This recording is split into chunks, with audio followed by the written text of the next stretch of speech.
Et bonjour, bienvenue sur ma chaîne YouTube. Aujourd'hui on continue donc le projet de la 205. On va s'occuper aujourd'hui du train avant. Donc ce ne sera pas le train avant définitif. On va monter un train avant de 309 GT injection. Donc je vais démonter celui-ci et je vais vous expliquer les différences. Et je vais vous donner les infos pour le train avant définitif. C'est parti. Donc le berceau démonté. Donc on va mettre une crémaillère toute neuve avec les rotules, les biellettes toutes neuves. Et donc voilà la différence. Ça c'est mon train, donc d'origine. Et ça c'est un train de 309 GT injection. Donc GT injection, c'est un modèle suisse. C'est l'équivalent d'une 1.6 GTI quoi. Hop. Et je vais récupérer donc du coup sur ce train la grosse barre stabilisatrice et les bras. Les bras ils sont un petit peu plus longs, ça devrait me rajouter un peu de carrossage. Et là, hop, là on voit bien la différence, la barre celle-ci je crois de mémoire c'est 18 mm et celle-ci elle est en 22. Donc on devrait avoir un train plus rigide. Donc c'est un train provisoire que je vais monter. Parce que je vais monter un train avant comme une vraie rallye.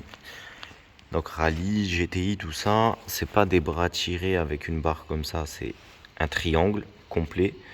Donc il faut acheter une patte à souder sur le berceau pour pouvoir mettre la fixation du triangle. Le triangle il est fixé là et ici.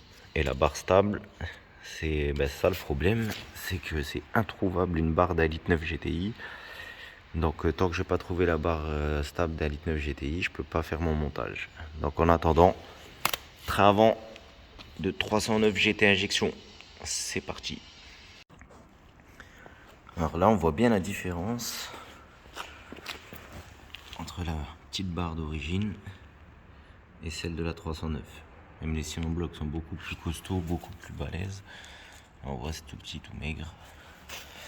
Et les bras, donc les bras ils sont un tout petit peu plus longs.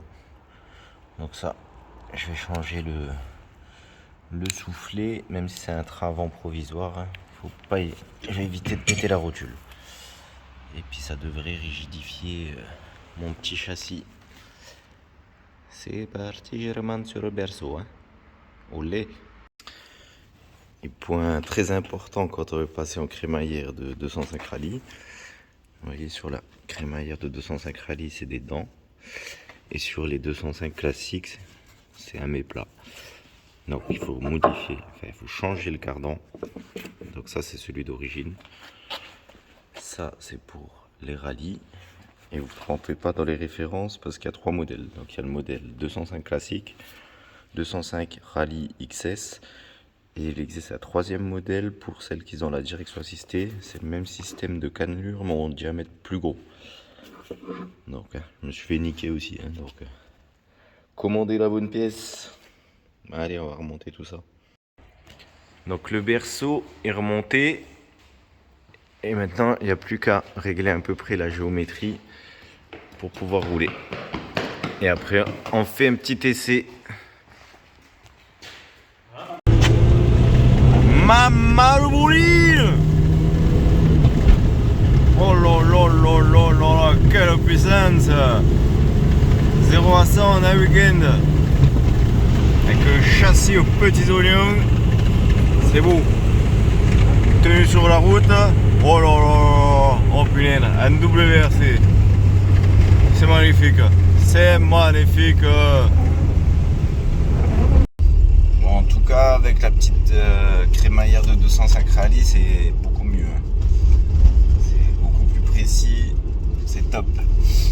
Donc s'il y a des gens qui vendent par hasard une barre stabilisatrice de 205 GTI ou rallye, je suis preneur. Hein. Vous me contactez sur Instagram pour que je fasse mon train avant définitif. Allez, merci d'avoir regardé la vidéo et abonnez-vous.